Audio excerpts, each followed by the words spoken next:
Salam, değer nəşrlərinin 16 mart tarixində keçirilmiş olduğu sınaq imtahanından ingilis dili sualları ilə tanış olaq 7-ci siniflərin suallarına.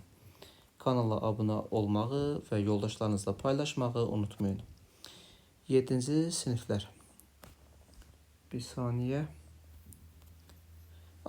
51-ci sualda doğru variant olacaq D variantı, listening sualıdır. 52-də D variantı, 2-4. 53'te C variantı, 54'te B, 55'te ise cevabımız olacaq F-miz. 56-cı sualda doğru variant olacaq D. 57 olacaqdır A variantı. 58'de A olacaq. 59 C. 60 ise an area of sand or small stones near the sea. Bu da təbii ki cavab olaraq beach, yəni çimərlik olacaq. 61'de A variantı. 62'de D. 63'de C variantı destination. 64'te A variantı. Söhbət qayıqdan gedirsə go on a cruise olur.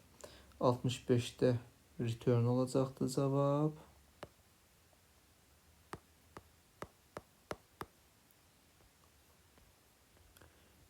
66'da B variantı. 67 B. 68 A variantı. Doesn't she olur. 69 C olacaqdır. Wouldn't C olar. Bunlar disjunctive question qaydasıdır. Təsdiqə inkar, inkara təsdiq qoymaq lazımdır. 70'də D variantı. Burada can'dir. Burada cannot be olur. 71'də C variantı. 72'də B. 73'də yine B. 74 D olacaq. İz veribsə izin inkarı olur. 75'te ise doğru variant olacaqdır. Deməli C variantı. Never eats sual do does'dan olur. Burada is olmur və inkardır never, ona görə təsdiq olmalıdır does he formasında. Belə əziz şagirdlər, ümid edirəm ki faydalı oldu. Kanala abunə olub yoldaşlarınızla paylaşmağı unutmayın.